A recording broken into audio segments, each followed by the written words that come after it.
Hello friends, जय हिंद। स्वागत आपका आपके अपने चैनल होम ट्यूशन पे। दोस्तों, हरियाणा सीईटी ग्रुप सी का जो रिजल्ट आया था बी 59 कैटेगरी का, उस पर हरियाणा हाई कोर्ट ने रोक लगा दी है।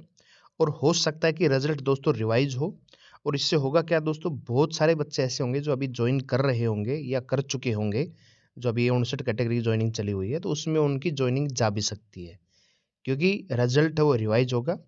तो क्या है पूरी अपडेट, जानने के लिए वीडियो को ध्यान से और पूरा देखिए। दोस्तों, अगर आप इस चैनल पर नए हैं, चैनल को सब्सक्राइब कर लीजिए, बेल आइकन को प्रेस कर लीजिए। और किसी प्रकार की latest news update result notification को पाने के लिए हमारे टेलीग्राम चैनल को ज्वाइन कर लीजिए, जिसका लिंक डिस्क्रिप्शन में दिया हुआ है। तो चलिए जान लेते हैं कि पूरी अपडेट क्या है।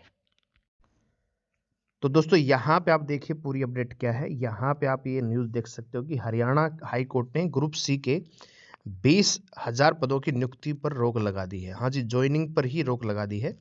यहाँ पे आप देखोगे कि आरोप ये है कि जो मेरिट से यानी जो कट ऑफ बनी है, उससे नीचे जो नंबर है उनका सिलेक्शन हो गया है और उससे ज़्यादा वालों का सिलेक्शन नहीं हो पाया।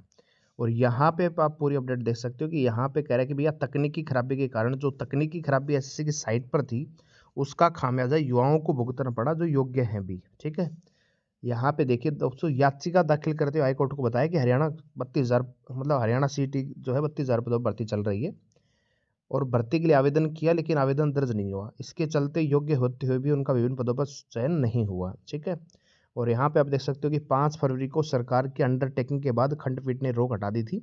रोक हटते ही आयोग ने 10,000 पदों पर भर्ती का परिणाम घोषित कर दिया था। याचिका में आरोप लगाया कि तकनीकी गड़बड़ी के चलते योग्य उम्मीदवारों के दस्तावेज वेबसाइट पर दिखाई न देने की दलील देते हुए आयोग ने उन्हें अंकों का लाभ नहीं दिया। इससे वो मेरिट लिस्ट में बाहर हो गए और कम अंक वालों का नंबर मिल गया। तो ये सारी चीज़ गड़बड़ी है दोस्तों यहाँ पे। और ये एग्जाम्पल बताया हुआ कि किसी एक लड़के के 45 नंबर हैं, कट ऑफ 45 पे गई, किसी के 51 नंबर है, फिर भी सिलेक्शन नहीं हुआ। ठीक है, तो दोस्तों एक और चीज़ है कि मैं आपको एक ये भी कहना चाहूँगा कि अभी हरियाणा में है ना, दो प्रकार की गैंग बनी हुई है। एक वो है जो भर्ती करवाने के पक्ष में, और दूसरा क्या है कि हर भर्ती को कोर्ट में ले जाना चाहते हैं। ठीक है, बहुत सारे बच्चे ऐसे हैं दोस्तों, जब आवेदन मांगे गए थे उस समय उनके पास जैसे जेई का या आईटीआई डिप्लोमा, जो टेक्निकल ट्रेड से संबंधित जो संबंधित डॉक्यूमेंट्स मांगे गए थे, उस समय नहीं थे। ठीक है, अब उस समय तो उन्होंने अपलोड किए नहीं। अब वो चाहते हैं कि भैया अब जैसे लिस्ट आ गई है, अब उनके पास वो डिप्लोमे हैं, उनके पास वो डिग्रियां हैं, तो अब उसके खिलाफ वो चीज़ को मतलब अब वो ये चाहते हैं कि भैया हमारी अगर फोटो भी डॉक्यूमेंट्स में अपलोड नहीं हुई थी उस समय, तो वो फोटो अपलोड कर लो। ठीक है, डॉक्यूमेंट्स मतलब आवेदन करते समय वो फोटो नहीं आ पाई हमारी, तो अब ले लो, है ना। जैसे कोई डॉक्यूमेंट्स, मान लीजिए कोई बच्चा है जो 12वीं पास नहीं था, उस समय 11वीं क्लास में था और उन्होंने सीईटी का फॉर्म भर दिया, क्योंकि उस समय तो डॉक्यूमेंट्स थोड़ी मांगे थे, डॉक्यूमेंट्स तो अब वेरीफाई होंगे। तो अब ऐसे बच्चे जो धरना प्रदर्शन बैठे हैं, उसमें ज़्यादातर ये हैं कि जिन्होंने आवेदन करते समय गलतियां की, लेकिन अब वो चाहते हैं कि उनमें सुधार कर दिया जाए। एसएससी की, रेलवे की, यूपी पुलिस की, जो आरआरबी, एनटीपीसी, एएलपी की वैकेंसियां निकलती हैं, इसमें लाखों फॉर्म रिजेक्ट हो जाते हैं। इसी वजह से किसी ने साइन गलत नहीं की, मतलब गलत कर दी है, किसी ने फोटो अपलोड नहीं की, किसी ने कोई मिस्टेक कर दी। लेकिन एसएससी में ऐसा नहीं है, जिसने जैसा आवेदन कर दिया वो स्वीकार हो जाता है। रिजेक्शन का यहाँ पे कोई फॉर्मूला नहीं है।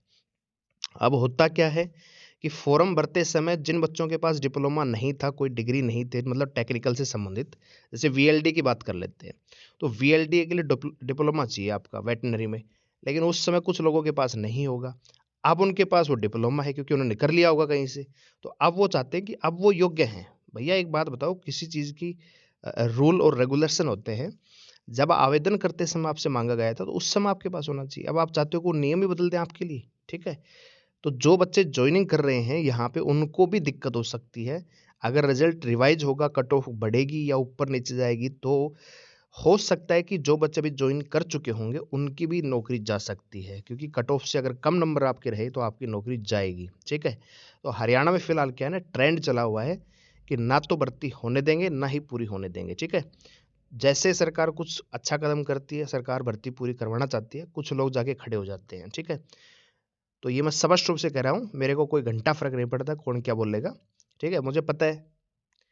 ठीक है, उन बच्चों का क्या दोष है जो अभी अपनी मतलब एबिलिटी के आधार पे ज्वाइनिंग ले रहे हैं, लेकिन बहुत सारे लोग ऐसे हैं जिनके पास उस समय डिप्लोमा नहीं था, अब वो डिप्लोमा दिखा रहे हैं सरकार को।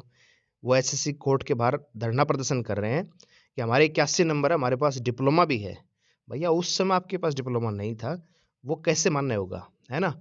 ऐसे तो सारे बच्चे पूछ जाएँगे, जो लगे हैं वो भी पूछ जाएँगे, जी हमारी गलती बताइए क्या है? ठीक है?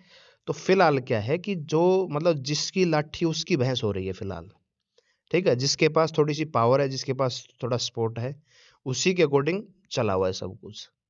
तो मेन चीज़ ये है, ठीक है? भर्ती अगर कंप्लीट होंगी पूरी से तो बहुत सारे युवाओं का भविष्य यहाँ पे सुधर सकता है, जो योग्य होगा उसको नौकरी मिलेगी। हम इस चीज़ के पक्ष में कि किसी अयोग्य को कोई अगर फर्जी डॉक्यूमेंट्स है, हाँ, ये बात सही है कि डॉक्यूमेंट वेरिफिकेशन होना चाहिए, चाहे कोई भी हो। लेकिन बिना वेरिफिकेशन के जॉइनिंग देना गलत है, उसकी जाँच होनी चाहिए। लेकिन ऐसे बच्चे जो उस रूल और रेगुलेशन को ही फॉलो नहीं कर रहे हैं, उस समय जैसे आप आवेदन कर रहे थे, उस समय आपसे डिप्लोमा माँगा गया था, ठीक है? तो भैया, जैसे हरियाणा पुलिस की नई भर्ती आने वाली है, तो इसमें ग्रुप सी का पास होना ज़रूरी है। अब कोई बच्चा ये कहे कि मैं ग्रुप सी का एग्ज़ाम भी मैंने नहीं दिया, अब दे दूँगा जी अगला सीईटी, तो वो थोड़ी चलेगा। तो ऐसा भी है, ठीक है? तो बाकी आपका क्या ओपिनियन है, कमेंट करके ज़रूर बता दीजिए, ठीक है? और अपडेट यही है कि अब फ़िलहाल जॉइनिंग पर रोक लगा दी है। अगले आदेश का इंतज़ार कीजिए। वीडियो को लाइक करें, शेयर करें, चैनल को सब्सक्राइब कर हमारे साथ जुड़े रहने के लिए धन्यवाद। जय हिंद।